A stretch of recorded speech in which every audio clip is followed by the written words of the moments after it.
আজকে আনকমন একটা জিনিস বানালাম, জানি না কারো বাসায় এটা আছে কিনা বা কেউ এভাবে ইউজ করে কিনা।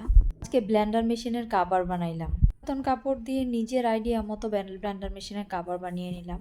আসসালামু আলাইকুম, আশা করি সবাই ভালো আছেন। ফ্রি থাকলে মাথার মধ্যে এসব আজাইরা বুদ্ধি আসে। আজাইরা বললেও হবে না, কাজেরই জিনিসটা। ব্লেন্ডার মেশিনটা বাইরে থাকলে দেখা যায় ময়লা পড়ে ভরে থাকে। জন্য ভাবলাম যে এটার একটা কাভার বানায় দেয়, তাহলে ময়লাটা পড়বে না। কাভার বানানোর কোনো আইডিয়া ছিল না, সেই জন্য আন্দাজে নিজের একটা আইডিয়া মতো বানায় নিলাম। বাসার পুরাতন কাপড় দিয়ে বানিয়ে নিলাম। এটা আমার একটা গেঞ্জি ছিল, গেঞ্জিটা কেটে বানিয়ে নিলাম। উপরে ছোট গোল, এটা হচ্ছে প্যান্টের কাপড়। একটু মোটা প্যান্টের কাপড় দিছি যাতে বসে থাকে ফিক্সড হয়ে। অনেকটা কোল বালিশের সিস্টেমে বানানো হয়েছে। কোল বালিশে যেরকম উপরে একটা কলির মতো দেয়, কোল বালিশে যেরকম উপরে কলির মতো দেয়, তারপরে সাইড দিয়ে যেরকম দেয়, মোটামুটি ওরকমই হয়েছে। চিন্তা করলাম ব্লেন্ডার মেশিনটা যেহেতু বাইরে থাকে, ধুলা ময়লা ফাঁকা দিয়ে গিয়ে যদি মেশিনের মোটরটা নষ্ট হয়ে যায় বা মোটরটা জ্যাম হয়ে যায়, তাহলে তো নষ্ট হওয়ার সম্ভাবনা বেশি থাকবে। প্রথমে ভাবছিলাম একটা বড় পলিথিন দিয়ে ঢেকে রাখবো, তারপরে চিন্তা করলাম মোটর যে জিনিসটা পলিথিন দিয়ে একবারে কাভার করে রাখা ঠিক হবে না, আলো বাতাস না ঢুকলে যদি নষ্ট হয়ে যায়। আমার বেশি একটা আইডিয়া নাই, এটা নিজে থেকে আমি বলতেছি, সেজন্য ভাবছি যে কাপড় দিয়ে একটা বানায় দিই কষ্ট করে, তাইলে আর হবে না, ময়লাও যাবে না বা আলো বাতাসও ঢুকবে। উপরে একটু ওয়েট দিয়ে সেলাই করে নিচ্ছি, কারণ টান দিলে অনেক সময় চলে আসে এদিকে, সেজন্য উপরে হালকা একটু ওয়েট দিয়ে নিছি। আমার সেলাই এত ভালো না, মোটা মোটা সেলাই হয়েছে, এজন্য উপরে আবার একটা ফুল দিয়ে দিছি যাতে একটু সুন্দর দেখা যায় দেখতে।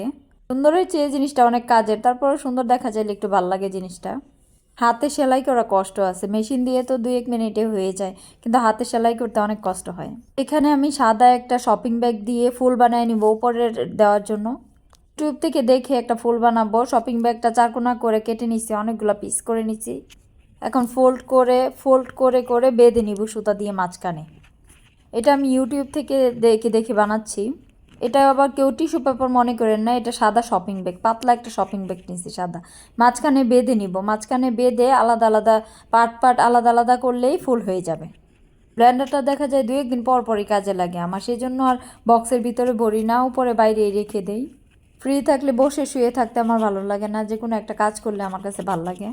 সেই জন্য খুঁজে খুঁজে কাজ বের করি যে কী করা যায় কী করা যায়, কিছু একটা পেলেই বসে পড়ি।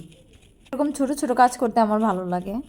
জিনিসটা দেখতে এত সুন্দর না হইলেও জিনিসটা অনেক কাজের হয়েছে। ফুলটা বানায় সাইডে দিয়ে অল্প করে কেটে নিব যাতে সমান সমান হয়। তারপরে ওই মাঝখানে সেলাই করে দেব, নিচ থেকে সুন্দর করে সেলাই করে বসায় দিব। এখন দেখতে একটু কিউট কিউট লাগতেছে। আর আমরা মেয়েরা কিউট জিনিসগুলাই বেশি পছন্দ করি। মেয়েদের কাছে জিনিস একটা কম থাকলেও সমস্যা নাই, কিন্তু সুন্দর থাকতে হবে। জিনিসটা সুন্দর না হইলে মেয়েরা কমফোর্ট ফিল করে না ইউজ করতে। ফুলটা বসায় দেওয়ার পরে লুকটাই চেঞ্জ হয়ে গেছে, দেখতে খুবই কিউট কিউট লাগতেছে। যাই হোক, একটা কাজ হয়ে গেল। এখন বালি পরলেও কাপড়ে পরবে, কাপড়টা ধুয়ে ফেলা যাবে। ধন্যবাদ কষ্ট করে ভিডিওটা দেখার জন্য। আসসালামু আলাইকুম।